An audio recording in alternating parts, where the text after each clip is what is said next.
Hello, everyone. My name is Sara Nimis, and the topic today is teaching listening skills. This is one of the reasons that we wanted to touch on this. It's very important for the participants that come through these programs. Some of them have to listen to communications that are going on in process and make decisions based on those communications. Oftentimes, the things that they're listening to are unclear, or they're choppy, or they include high context messages, things that are colloquial or slang, all sorts of sort of interesting listening scenarios that they find themselves in. So we try to sort of keep track of the kinds of things that are trending in that universe, so that we're ready to talk to the students about the kinds of skills that they're building in a way that's familiar to them. So the students get lots of opportunities to listen to the language in the course, because it's an immersion course. So whatever they're doing, they're hearing language and they're producing language. So bottom-up listening is a very specific kind of language processing, and that's what I'm going to talk about today. So bottom-up listening, generally speaking, it's exercises that challenge students to hear the words and structures, the little parts that make up language. So when we're processing verbal information, there's two ways of thinking about how we process verbal information that we're hearing. So top-down processing is the way that we get the general picture of what we're listening to. What is this message? Why is it being given to me now? Why does it matter? What's the general topic? What's it generally trying to do? So when they talk about missing the forest for the trees, or missing the trees for the forest, right? Top-down processing is the forest. So sort of seeing holistically what they're listening to. Bottom-up processing is really an attention to smaller pieces. So this is the kind of processing that computers do, right? They look at each little piece of data and they put it together to draw conclusions and to make meaning. So the bottom-up processing is these individual attention to the individual trees that make up that forest. Just to think about that in a listening exercise, the abilities or the processing abilities that students have, when they're top-down processing, it means that they're able to use their background knowledge to figure out what they're listening to. That they can use the context to figure things out. So that might be, if it's a YouTube video, it might be, what are the other videos that are popping up here? Or what are the images that I see? Or what are the headlines? Or what's the ticker tape that's going across? Those all might be parts of context if they're listening to a YouTube video. Or if they're in an interpersonal sort of situation, it might be about body language or facial expressions and these other kinds of cues that help them understand the message. Another is understanding concepts, so sort of broader ideas as opposed to sort of those individual words. And then another part of top-down processing is being able to respond or act on the information that's being communicated, and also being able to have a discussion about meaning. So sort of extrapolating from whatever information they're getting. So bottom-up processing is the ability to hear each sound, distinguish different sounds, and distinguish different individual words in a discourse, and then also being able to recognize grammatical structures. So sometimes we have students that they can understand an idea in something because they already know something about the news piece, or they're already familiar with the person who's speaking, but they don't really know what grammatical structures are being used. So if you ask them to analyze a sentence, they aren't necessarily able to analyze the sentence, even if they understand the message.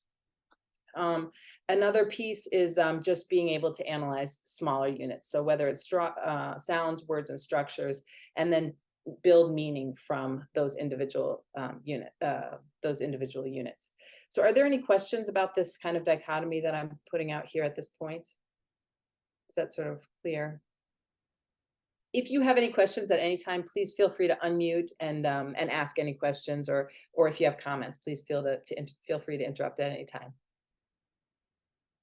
So when we talk about strategies, top-down strategies are, again, just noticing nonverbal information that might be involved in the message. That could be, if it's an article, it could be pictures in the article. It could be the way that the article is organized. It could be certain words that are big, like headlines, as opposed to smaller words. And then also considering other texts in a collection. So for example, if today's topic is nuclear proliferation, and they've already done 2 articles on that, guess what? They're going to be able to guess that the next listening segment is about nuclear proliferation, right? Another thing is just noticing how the text is organized, whether it's an argument, whether it's a pros and cons kind of organization, whether it's a narrative through time. Another top-down strategy is taking notes and then asking questions. So you say, okay, they talked about this, but they didn't give this information. That's another top-down strategy for understanding. So bottom-up listening strategies are sometimes you can listen for which words are spoken longer or louder. Being able to identify nouns, verbs, and adjectives, those different roles in the sentence. And figuring out which ones have the most important information and which ones you can just ignore. So this is these are kind of bottom-up strategies. Also, a strategy for being able to understand things using bottom-up approach is listening to shorter segments multiple times. So like really honing in on those individual words and making sure that you can figure out the spelling, or you can figure out words that they're related to, or cognates, those sorts of things. And then paying attention to repeated terms, because those are probably important, or keywords if you hear a word a lot of times. And then listening for pauses that might give you an indication of when a new section is starting. So these are all bottom-up listening strategies. So for us as teachers, the top-down processing and bottom-up processing are both equally important for students to be able to do. So for us as teachers, it's just important for us to be aware of which kind of activity we're asking students to do and make sure that that's appropriate for the context. So as I mentioned before, they're going to be having a lot of opportunities in the course to practice kind of figuring things out and keeping moving through different experiences, because if you're doing an activity with them, say it's a sports activity, or they're doing cooking, or you're just having an open discussion that's not on a particular topic, these are all great opportunities for them to use those top-down skills and say, okay, what can I draw on to figure out how to manage in this kind of situation?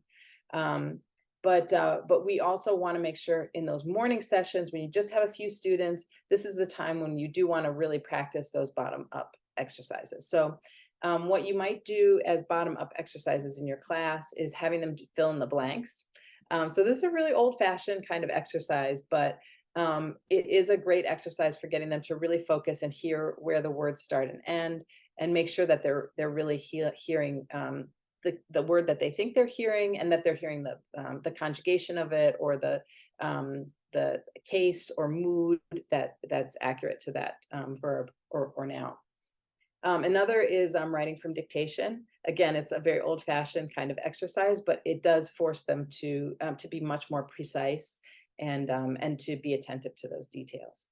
Another is to ask them to listen for specific details. So you say, okay, does the speaker, we know that the speaker is talking about nuclear proliferation. Are they speaking, did you hear them mention this particular scientist, or this particular negotiation or arms deal? So ask them, is this detail in the text, and when does it happen? So that forces them to listen more closely. Another is asking them to identify cognates, if those are in the text.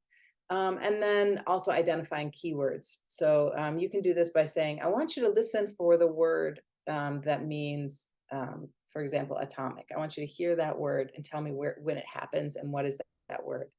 And then identifying key structures. So if there's certain grammatical points that you're emphasizing, when does this happen in the text? How do you know that it's happening? Where do you hear it?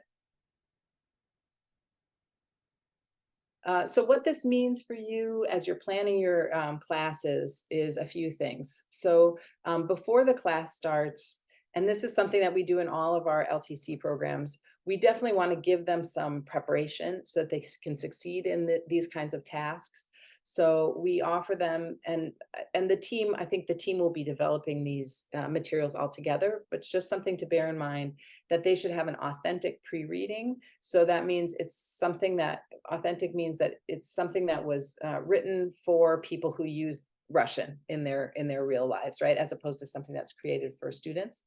But offer them an authentic pre-reading that introduces some of those key terms and sort of keywords and structures that they're going to encounter in the listening segment in their homework. So, and we do want them to encounter them in context, right, as opposed to a word list. So if I give you a big word list and you probably the first thing they'll do is put it in Google Translate and get whatever Google gives them as the English equivalents, right? So if I just give them a word list, then they may or may not find the meanings that that are important for the upcoming reading or topic.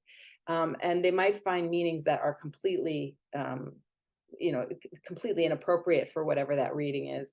But also what's great about getting it in an authentic reading is they get the whole context when they're learning those keywords. So you can highlight key concepts and vocabulary in that reading. That's really the best way to do it. Or you can provide a list of the words along with the reading, but please provide it only in the target language as opposed to providing it in the target language with the English translation. It's much better for them to have to mine that text and context to find the words, those keywords. That's a great exercise to prepare them for the listening. And then another thing that you can do before the start of, like at the beginning of class when they arrive, is ask them to make a prediction. So say, okay, so based on your homework, what do you think the topic of this passage is going to be? Or you could ask them, what kind of information will you be looking for? What more do you want to know, having completed the reading last night? So these are all things you can do before listening. And then once you have them in the classroom and you're about to start your listening segment or your listening practice with them, of course, we want to select an authentic listening segment. I know that sometimes you have something written out, maybe you've written something out yourself that really has the information you want the students to get, and it's really at the level that you want them to read. And I've heard some teachers read things aloud or make recordings of themselves reading. That's fine, but it's really better to have authentic listening segments, right? Just because as teachers, we tend to speak much more clearly than people speak when they're creating something for other Russian speakers or for other purposes. And then also the students appreciate having the opportunity to interact with something that's connected in various ways, whether it's through YouTube or whether it comes in a news station or that is sort of contextualized. Another thing, and I'd really like to emphasize this, is selecting short listening passages, right? It's very difficult for them to listen for details if you're giving them 5 minutes of listening or 10 minutes of listening in a piece, right? So it's better to just, if you do have a long passage that you're working on with students, just to divide it up and work on a short piece of it at a time. So even just like a 1-minute segment at a time, if you are doing this kind of bottom-up listening. And you might choose certain parts of a passage that you want to do in detail, and other parts maybe you won't go through in as much detail. Another one is to, of course, you want to prepare some comprehension questions that you're going to ask them as they're going through the listening segment. You might include some fill in the blanks, so like a couple sentences of transcript with some blanks in it, and they have to identify that word. And then identification exercises where you ask them, okay, pick out the noun in this sentence, pick out the verb that's in the subjunctive, those sorts of exercises where you have them pick out things from the sentences. This is another thing that I'd like to really emphasize is the importance of giving them opportunities to repeat. So you can ask a question, have them do the listening. If they're unable to answer that question, rather than summarizing it, which sometimes we want to help them, so we summarize, or answering the question, play it again, right? And give them another chance. I don't know if any of you work in a language where you're in the high intermediate or low advanced level, but it's amazing how each time that you hear it, it's like someone is polishing a glass. You can just see clearer and clearer with each repetition. So I know that students are sometimes frustrated when they don't get enough passes to the point where it really sounds crystal clear to them. So that's the goal, is we want it, by the end of this exercise, that piece that you're working on is really is crystal clear to them.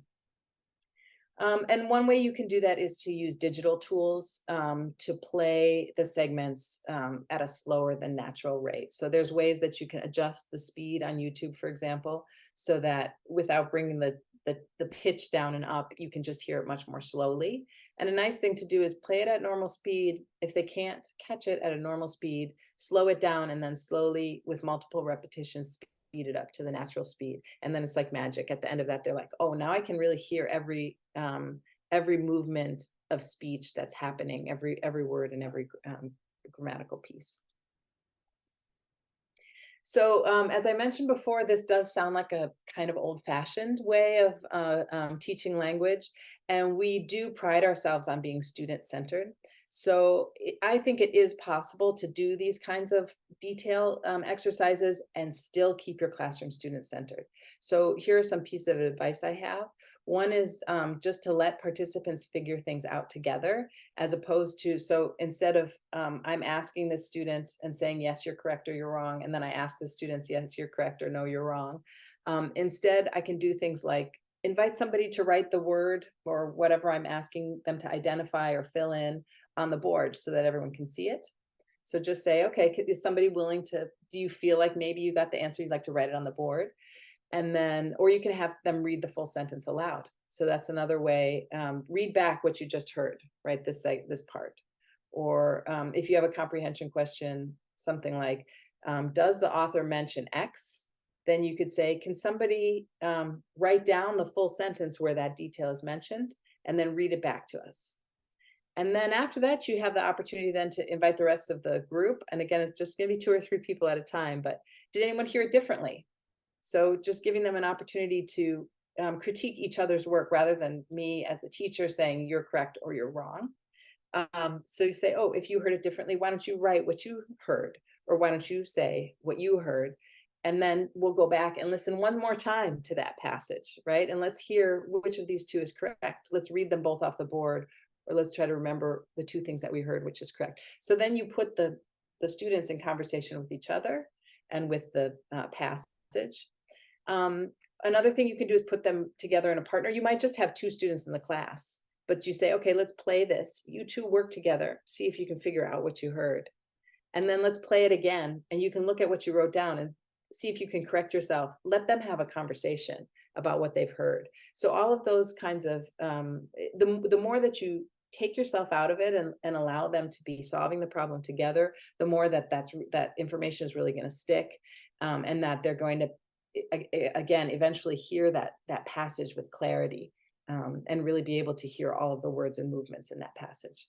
So just once again, the more you can avoid the impulse to repeat what was said, right? Repeat it clearly in our teacher voices. And the more you can avoid the impulse to give them the answer, the more they're going to get out of those sessions. And then something to consider for after they've completed the listening passage, it's great if you can provide them a transcript of the audio. So that's something that you can prepare in advance. If they're listening to a segment, just type out all the words and all the structures, and maybe underlining or highlighting things that you want them to pay particular attention to, or that you talked about in class. So then afterwards, they have that transcript with them. They can go back and listen again, and just to remind themselves of what they've heard. And then I think it's pretty typical at the end of okay, they've read about this topic, they've listened to several segments about this topic. Now we get a chance to discuss the content. So we can say, okay, well, what do you think about what this person has said? Now we know word for word what they've said. What do you think about what they've said? How did they support their opinions in this? Do you agree with the way that they supported their opinions? Are there other opinions that you've heard, or other perspectives on this that you think need to be taken into account? So those are sort of the after listening practices that are pretty typical of our sessions. And then I know that in some cases they'll be asked to do a project, and sometimes I know the groups do a project together.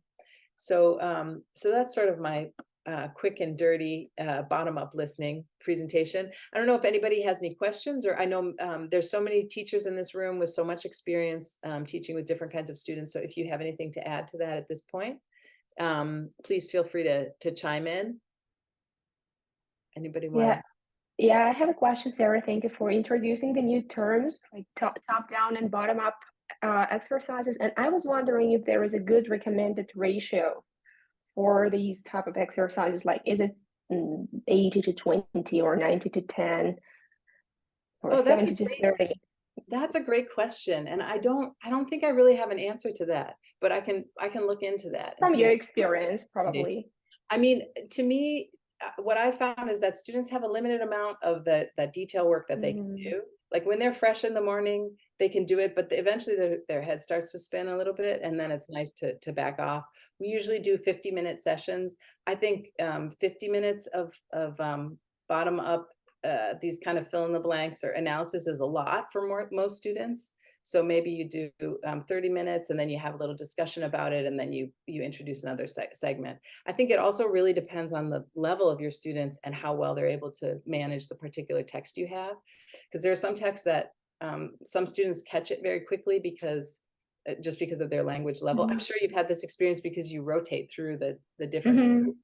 Some students you kind of blow through stuff and you run out of content. And then other groups you're like, oh my gosh, we spent 45 minutes on a 2-minute listening segment. Yeah, true. So I think it's important to gauge sort of feel the room when students feel like they're starting to get tired or their eyes are crossing, shift to, okay, let's back up and just talk about the topic a little bit. And, what do you think about the way that the article presented it? What do you think about this perspective? So yeah, I think you have to you have to read the room a little bit. Thank you for that question. Thank you. So as I know, approximately 25-30 minutes for one passage topic. And how long would the passage be that they would recommend that amount of time? I prepare information, usually 1.5 minutes, no more. They usually have 2-3 exercises for pre-listening, during listening, and after listening, post-listening.